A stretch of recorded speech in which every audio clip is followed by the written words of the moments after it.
વજન કઈ રીતે ઉતારો તેના વિશે રોજ લાખો માણસો યુટ્યુબમાં સર્ચ કરતા હોય છે. બધા જ લોકો પોતાના વજનને કંટ્રોલમાં રાખવા માગે છે, પરંતુ વજન કઈ રીતે ઉતારવો તેની સાચી માહિતીના અભાવના કારણે અથવા તો ઘણી વખત ખાવા પીવાની અમુક વસ્તુમાં કંટ્રોલ ન થવાથી વજન ઉતારવું આપણા માટે ઘણું અઘરું થઈ જતું હોય છે. શું તમે પણ ડાયટ કરીને અને કસરત કરીને થાકી ગયા છો, છતાં પણ શું તમારું વજન ઉતારવાનું નામ નથી લેતું?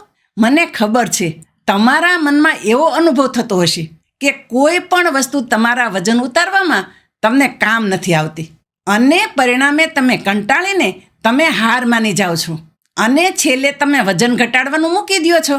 એટલે જો તમારે પણ ખરેખર વજન ઉતારવું હોય અને તેના માટે જો તમે સિરિયસ હોય તો આજના વિડીયોમાં હું તમને 5 ખૂબ જ સરળ ટિપ્સ જણાવીશ, જે ટિપ્સ વૈજ્ઞાનિક રીતે સાબિત થયેલી પણ છે અને આ 5 વસ્તુને તમારા રોજિંદા જીવનમાં દરરોજ ઉપયોગમાં લાવવું પણ સરળ છે. આ ટિપ્સ છે તો સાવ સરળ, પરંતુ સામે એટલી જ અસરકારક છે અને જનરલી આ વિશે કોઈ પણ લોકો વાત નથી કરતા. જો તમે પણ કોઈ પણ વધુ ડાયટ કે વધુ કસરત કર્યા વગર વજન ઉતારવા માંગતા હોય તો આ વિડીયો તમને ઉપયોગમાં આવી શકે છે. સૌથી પ્રથમ ટીપ છે, ભોજન કર્યાના અડધી કલાક પહેલાં ઓછામાં ઓછું 2 ગ્લાસ પાણી પીવું. તમે ઘણી જગ્યાએ એવું સાંભળ્યું હશે કે ભોજન કર્યાના પહેલાં જો પાણી પીવામાં આવે તો તેનાથી વજન ઘટે છે. તો આજે આપણે વાત કરીશું વૈજ્ઞાનિક રીતે આ કઈ રીતે સાબિત થાય છે અને શું ખરેખર એવું કરવાથી તમારું વજન ઉતરે છે. મિત્રો, જ્યારે આપણે ભોજન કરી એની પહેલાં આપણે 2 ગ્લાસ પાણી પીએ છીએ તો તમારું પેટ પહેલાંથી જ થોડું ભરાઈ જાય છે અને પરિણામે તમારી ભૂખ ઘટે છે અને તમે કુદરતી રીતે જ ઓછું ખાઓ છો. તેના પરિણામે કુદરતી રીતે જ તમે તમારા શરીરને ઓછી કેલેરી આપો છો અને આ શરીરને ઓછી કેલેરી આપવી જ વજન ઉતારવામાં તમને ઘણી મદદ કરે છે. વૈજ્ઞાનિક સંશોધનમાં પણ એવું સાબિત થયું છે, ભોજન કર્યાના પહેલાં પાણી પીવાથી 22% સુધી તમે ઓછી કેલેરી શરીરને આપો છો અને એનો અર્થ એવો થાય છે, જો તમે દિવસમાં 3 વખત ભોજન કરો છો અને તે 3 વખત ભોજન કર્યાના પહેલાં તમે 2 ગ્લાસ પાણી પીવો છો તો આ વસ્તુનું પરિણામ તમને લાંબા સમયે શરીરમાં અપાતી કેલેરીમાં જોવા મળશે. વજન ઉતારવા માટે સાવ સામાન્ય લોજિક હોય છે, જેટલી તમે શરીરમાં કેલેરી આપો છો તેનાથી વધુ કેલેરીનો તમારે ઉપયોગ કરવાનો હોય છે, એટલે એનાથી વધુ કેલેરી તમારે બાળવાની હોય છે અને પાણી પીવાની આ રીત તમને કુદરતી રીતે આ પ્રોસેસ કરવામાં મદદ કરે છે અને ખાસ પાણી પીવાથી તમે હાઇડ્રેટેડ પણ રહો છો, જે તમારા ચયાપચય માટે ખૂબ જ જરૂરી છે, જેના પરિણામે તમારું ચયાપચય સુધરે છે અને તમારું શરીર કુદરતી રીતે જ વધુ કેલેરી બાળવા લાગે છે. એટલે હવેથી જ્યારે તમે ભોજન કરવા બેસો ત્યારે ભોજન કર્યાના પહેલાં 2 ગ્લાસ પાણી તમે જરૂર પીવો. બીજી મહત્ત્વની વસ્તુ છે, નાસ્તામાં મીઠી વસ્તુની જગ્યાએ આખા અનાજ અને પ્રોટીનવાળો ખોરાક ખાવો. એટલે ખાસ કરીને તમારા નાસ્તામાં ખાંડવાળી વસ્તુ અને વધુ કાર્બોહાઈડ્રેટવાળી વસ્તુને બદલીને એક એવો નાસ્તો પસંદ કરો જે શરીરને વધુ પ્રોટીન અને શરીરને જરૂરી પોષક તત્વો આપે. મોટા ભાગે જોવા મળશે આપણે નાસ્તામાં ખાંડવાળા નાસ્તા વધુ પસંદ કરીએ છીએ, જેમાં આવે છે ચા, બિસ્કિટ, ટોસ્ટ, મીઠા દલિયા, મીઠા ઓટ્સ અને પરોઠા જેવી વસ્તુ આપણે નાસ્તામાં વધુ પસંદ કરતા હોઈએ છીએ. પરંતુ આ બધી વસ્તુ તમારા બ્લડ શુગરને ઝડપથી વધારતી હોય છે, જેના પરિણામે આખો દિવસ તમને કંઈક ને કંઈક ખાવાનું મન થતું રહે છે.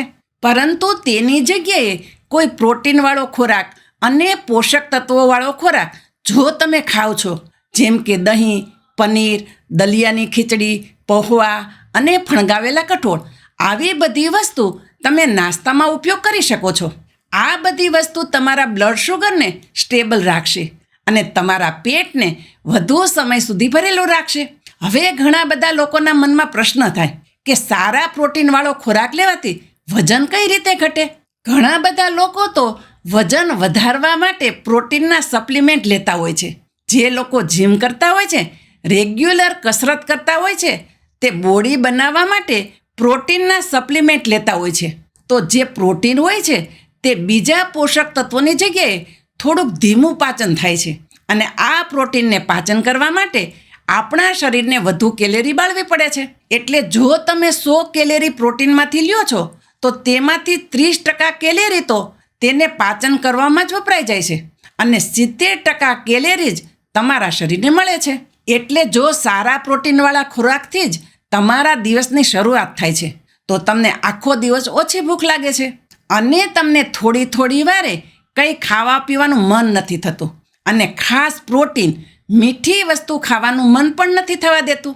તમને વારંવાર જે મીઠી વસ્તુ ખાવાનું મન થતું હોય તે વસ્તુને તે દબાવીને રાખે છે અને તમારા શરીરની માંસપેશીઓને મજબૂત બનાવવામાં ખૂબ જ મહત્વનો ભાગ ભજવે છે, જેના પરિણામે તમારું ચયાપચય સુધરે છે અને શરીરમાંથી વધારાની ચરબી દૂર થાય છે. એક વૈજ્ઞાનિક રિસર્ચનું એવું કહેવું છે, પ્રોટીનવાળા નાસ્તાનું સેવન કરવાથી તમારા ભૂખ લાગવાના હોર્મોન ઘટી જાય છે, જેના પરિણામે તમે બપોરના ભોજનમાં અને રાત્રિના ભોજનમાં પણ ઓછો ખાવ છો. એટલે ખાસ કરીને તમારે સવારના નાસ્તામાં મીઠી વસ્તુ અને વધુ કાર્બોહાઈડ્રેટવાળો ખોરાક ખાવાનું બંધ કરવું જોઈએ અને તેની જગ્યાએ પ્રોટીનવાળો ખોરાક અને નમકીન વસ્તુઓને ખાવી એક સારી આદત છે, જે તમને વજન ઉતારવામાં ઘણી મદદ કરશે. ત્રીજી મહત્વની અને ખૂબ જ અસરકારક ટીપ છે, બપોરનું અને રાત્રિનું ભોજન કર્યા પછી ફક્ત 10 મિનિટ સુધી ચાલવું. આ નાનકડી આદત ફક્ત તમને કેલેરી બાળવામાં જ મદદ નથી કરતું, પરંતુ તમારા ચયાપચયને પણ ઘણું સુધારે છે. જ્યારે તમે ખોરાક ખાઓ છો ત્યારે તમારા શરીરની અંદર શુગર રિલીઝ થાય છે. આ શુગરને કંટ્રોલ કરવા માટે આપણું શરીર ઇન્સ્યુલિનને ત્યાં મોકલે છે, જેના પરિણામે આ ઇન્સ્યુલિન વધારાની શુગરને તેની સાથે લઈને આપણા શરીરની અંદરના કોશિકાઓમાં પહોંચાડી શકે. એટલે ભોજન કરી અને તરત જ પછી જો તમે સાવ આરામ કરવા લાગો છો અથવા તો બેસી રહો છો અથવા તો સૂઈ જાઓ છો તો તેના પરિણામે શરીર ઇન્સ્યુલિનને વ્યવસ્થિત રીતે ઉપયોગ નથી કરી શકતું, જેના પરિણામે તમારા સ્વાદુપિંડને વધુ ઇન્સ્યુલિન બનાવવું પડે છે અને ઇન્સ્યુલિનનું લેવલ તમારા લોહીમાં ખૂબ જ વધી જાય છે. અને જો આવું વારંવાર થવા લાગે તો તમારા શરીરમાં ઇન્સ્યુલિન રેઝિસ્ટન્સ ઉત્પન્ન થાય છે અને વધુ ઇન્સ્યુલિનના લેવલના કારણે તમારા શરીરમાં સોજાઓ અને ચરબીનું સ્ટોરેજ થવાનું વધવા લાગે છે, જેના પરિણામે વજન વધે છે. ભોજન કરીને થોડીક વાર જો ચાલી લેવામાં આવે તો તમારું શરીર ઇન્સ્યુલિનને સારી રીતે ઉપયોગ કરી શકે છે, જેના કારણે ઓછા ઇન્સ્યુલિનના કારણે પણ આપણું કામ થઈ જાય છે. અને આ જેટલી પણ તકલીફ વધુ ઇન્સ્યુલિન હોવાને લીધે આપણા શરીરમાં થાય છે તે અટકી જાય છે. અને સાથે જ ભોજન કર્યા પછી ચાલવાથી તમારું પાચન તંત્ર પણ સારી રીતે કાર્ય કરે છે, જેના પરિણામે તમારું શરીર હળવું અનુભવાય છે. આ વસ્તુ યાદ રાખજો મિત્રો, લાંબા સમયગાળા માટે વજન ઉતારવા માટે ભોજન કર્યા પછી ચાલવાની એક એવી આદત છે જે તમને લાંબા સમયગાળા માટે ખૂબ જ ફાયદો આપશે. તેના માટે તમારે વધુ ઝડપથી દોડવાની જરૂર નથી. ફક્ત 10 મિનિટ સુધી જમ્યા પછી ચાલવું ખૂબ જ ફાયદાકારક છે. ચોથી મારી ટીપ તમને થોડીક અજીબ લાગશે. જે ટીપ છે, તમારા ખોરાકને તમારે બ્લુ કલરની પ્લેટમાં ખાવાનું.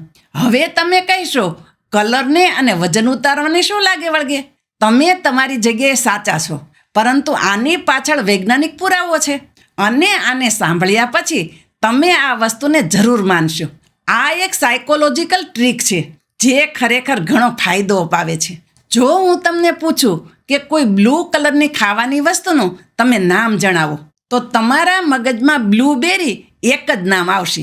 અને ખાસ બ્લૂબેરીમાં પણ જોવામાં આવે તો બ્લૂબેરી પણ બ્લુ કલરની નથી હોતી, તે પર્પલ કલરની હોય છે. કારણ કે ખોરાકની વસ્તુમાં બ્લુ કલર સાવ ઓછો જોવા મળે છે અને આ જ મહત્વનું કારણ છે. જો તમે બ્લુ કલરની પ્લેટમાં ખાઓ છો તો તમે ખોરાક ઓછો ખાઓ છો. હવે વાત કરીએ શા માટે તમે બ્લુ કલરની પ્લેટમાં ખોરાક ઓછો ખાઓ છો. રિસર્ચનું કહેવું છે બ્લુ કલર આપણા ખોરાકની ભૂખને ઘટાડે છે. જ્યારે તમે બ્લુ કલરની પ્લેટમાં ભોજન ખાઓ છો ત્યારે આ તમારા મગજને સિગ્નલ આપે છે, જેનાથી ખોરાક ખાવામાં તમારો રસ ઘટી જાય છે. એટલે તમને ભૂખ એટલી નથી લાગતી જેટલી તમને દરરોજ ભૂખ લાગતી હોય. એક સ્ટડીમાં પણ એવું જાણવા મળ્યું છે, બ્લુ કલરની પ્લેટમાં માણસો બીજા કલરની પ્લેટ કરતાં ઓછો ખોરાક ખાય છે. આ ટ્રીક એવા લોકો માટે ખૂબ જ અગત્યની છે કે જે લોકો પોતાના ખોરાક ઉપર કંટ્રોલ કરવા માગે છે, પરંતુ તેને અનુભવવા નથી માગતા અને તેઓ વિચારવા નથી માગતા કે તે લોકો ઓછું ખાય છે. એટલે જો તમને પણ એવી તકલીફ હોય કે તમે જરૂરિયાતથી વધુ માત્રામાં ખોરાક ખાધા રાખતા હોય, તો તમારા ખોરાકની પ્લેટનો કલર તમે બદલીને બ્લુ કરીને જુઓ. આ નાનકડો સુધારો તમને ઘણો ફાયદો અપાવશે. 5મી મહત્વની ટીપ છે, રાત્રિના જમ્યા પછી તમારે બ્રશ કરી લેવાનું. આ નાનકડી આદત તમને મોડી રાત્રે નાસ્તો કરવાનું મન નહીં કરાવે. જ્યારે તમે રાત્રિના ભોજન કર્યા પછી બ્રશ કરી લ્યો છો, તો તમારા મોઢાની અંદર એક ફ્રેશ મિન્ટ ટેસ્ટ આવી જાય છે, જેના પરિણામે મીઠી વસ્તુ અને અનહેલ્ધી ખોરાક ખાવાની ઈચ્છા ઘટી જાય છે. રિસર્ચનું એવું કહેવું છે કે મિન્ટ ફ્લેવર તમારી ખોરાક ખાવાની તૃષ્ણાઓ એટલે કે ઈચ્છાઓને ઘટાડે છે. ખાસ કરીને રાત્રિના સમયે તમને જે કંઈ પણ નાસ્તો કરવાની ઈચ્છા થાય છે, રાત્રિના સમયે ઘણા બધા લોકો ભોજન કર્યા પછી ટીવી જોતા સમયે અથવા તો ટાઈમ પાસ કરતા સમયે ઘણા બધા અનહેલ્ધી નાસ્તાઓને ખાઈ લેતા હોય છે, જે વજન વધારવા માટેનું ઘણું મહત્વનું પરિબળ હોય છે. પરંતુ જો ભોજન કર્યાને તરત જ પછી તમે બ્રશ કરી લ્યો છો, ત્યારે તમારું મગજ શરીરને સિગ્નલ આપે છે, હવે ખોરાક ખાવાનો સમય પૂરો થઈ ગયો છે, અને તેના પરિણામે મોડી રાત્રે તમને ભૂખ લાગવાની આદત ઘટી જાય છે અને તમે આવો અનહેલ્ધી ખોરાક ખાવાથી બચી જાઓ છો. મિત્રો, મેં જણાવેલી આ 5 રીતને તમારા રોજિંદા જીવનમાં ઉપયોગ કરવાથી આ તમને એકદમ સીધો આજથી જ ફાયદો નહીં આપવા લાગે, પરંતુ ધીમે ધીમે તમને ફેરફાર જરૂર જોવા મળશે. આ નાની નાની આદતો તમે તમારા રોજિંદા જીવનમાં સરળતાથી ઉપયોગ કરી શકશો અને તમારા વજન ઉતારવાની પ્રક્રિયાને સરળ બનાવી શકે છે. મિત્રો, મને આશા છે આજનો આ વિડીયો તમને જરૂર પસંદ આવ્યો હશે અને આ વિડીયોમાંથી તમે કંઈક ને કંઈક નવું શીખ્યા હશો.